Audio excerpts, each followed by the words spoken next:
This is TCS, the monthly chart, and we can see that it's fairly bullish. We've been making higher highs and higher lows, and we've had a recent break of structure here. After the break of structure, we can expect a pullback to happen. So if we really look at this was a higher high, a higher low, then we broke structure, and we can now expect a pullback to happen and the trend to continue like this. So given that this is where the break of structure happened, we would expect the price to at least pull back to maybe, let me just mark this too. So this is where we've had a break of structure, and we can now expect the price to come down at least to equilibrium, which is about 50% of this leg. So maybe somewhere here, and we've already kind of touched it, and will probably come down a little more, and let's see how that goes. So this is as far as the monthly chart is concerned. So we are bullish. We've had a break of structure. After the break of structure, we can expect a pullback, and right now we're in the pullback phase. We've already come down to about 50% of this leg, but maybe there's still a little more left to come down further. Going on to the daily chart. So definitely the daily is bearish. Why? Because we are playing the monthly pullback. So we are making lower highs and lower lows.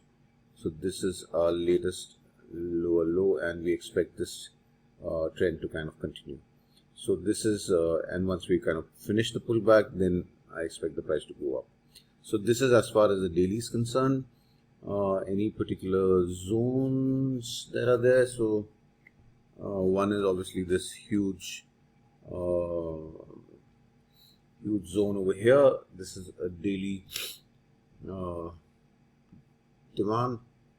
We can expect price to come here and expect some kind of a reaction. Other than that, right at the extreme, we have this supply. So price can probably go up, and then we can expect some kind of a reaction from there. And so the way I look at it, there was also a lot of I think juicy liquidity residing behind these two equal lows, which has now I think been taken by this sweep of this liquidity, and after which we've kind of come up.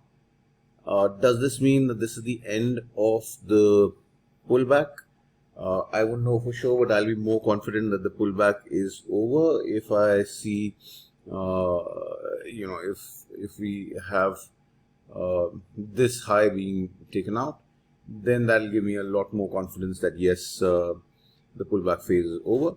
Otherwise, we've just kind of had a change of character over here when we broke this, and we kind of pulled up very, very bullishly because I think we swept all this liquidity residing behind these relatively equal lows, and now we're kind of pulling up.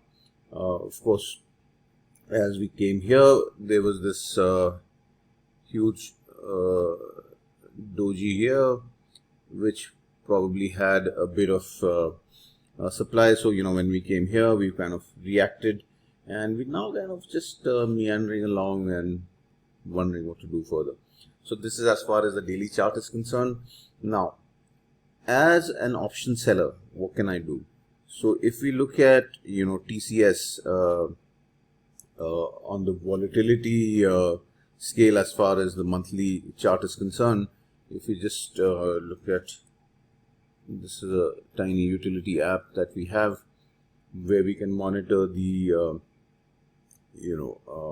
so let's go back to say 2022 January 1st, and let's aggregate this by month and look at the volatility.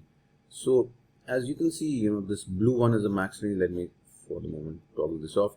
So we can see that we've generally been hovering between say 10 to 15% is where the volatility of the TCS price is.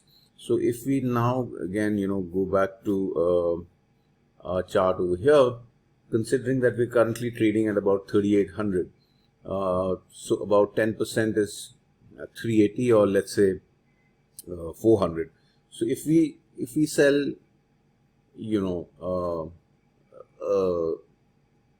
if we sell a call option and a put option, say about 400 points away from the current trading price, we should be okay, because that's 10% this side and 10% that side. And we can see that, you know, as far as the volatility of this stock is concerned, is generally hovering between 10 to 12% overall. Okay, from the high, sometimes it has gone to, you know, about a little over 10%, and from the low, it's generally below 10%. But overall, if you look at it, it's about, you know, 10%. And what we are saying is that from here, if we go 10% this side and 10% this side, we should be relatively safe. So if I just, you know, if I just draw a line somewhere here, so we are at 3800, let's say, and 400 points below that would be about 3400. Say somewhere here, I'm just going to say 3400 and 3400, and this is my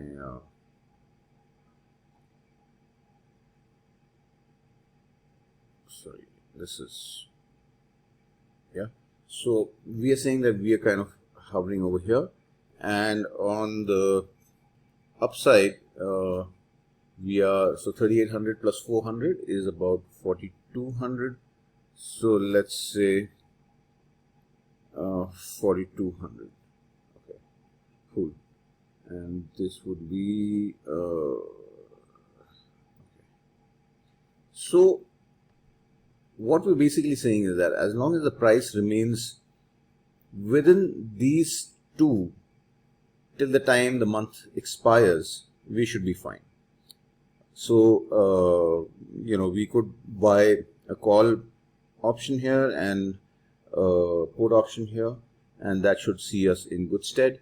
So, and I think it's reasonable to also assume that, you know, the price is not going to go, this is, we're covering almost about 20%, you know, 10% this side and 10% this side.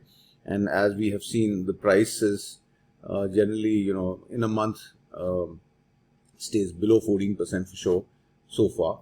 And also what we have to look at is the India VIX, which is the, you know, volatility index. And if you look at it, this is all during elections. It went really high, 31 and you know, those levels. But currently we are at about 14. So which is a decent you know, number as far as volatility is concerned. The only, I think, thing that we need to look at is that probably on the 22nd of July we have elections, budget being announced, and that will definitely cause some volatility, and we could probably see, you know, some fluctuations over here. But I think for the time being, it's pretty reasonable to say that we are going to, this is the daily chart, you know, so we got like 30 days coming up. In 30 days, for the price to really move up to here or up to here, looks a little improbable, but let's see. And if we take this, in fact, I've already taken this trade and I'm I'm down at the moment, but that's okay, you know, because if you look at our positions, so I'm about 17,000 down. I've already sold this 3,400 and 4,200 call options. And if we look at this, you know, the probability of this trade is as high as 84% at expiry. I've already taken these premiums, which is about 68,000, and that's the maximum that I'm looking at making. However, you know, if I make about 70 or 80% of this, I'll be more than happy to, you know, just pull out. So if I make about 50,000 in this month on this particular trade, I will be more than happy to kind of just pull out. Also, what happens is that, you know, as far as our taxes and brokerage and all that is concerned, if I do not do anything, you know, if I'm trading every day, like day trading, I'm paying a lot of money. But if I don't do that, and you know, I've just kind of sold these 22 lots, a put option at 3,400 and a call option at 4,200.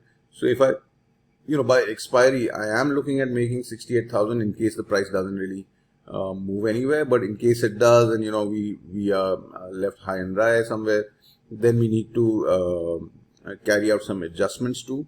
But as of now, you know, I feel pretty confident that the price is going to remain within these two bounds. and I'll be more than happy to just kind of pocket this 68,000 and be done with it. So let's see how it pans out, and we'll take it from there.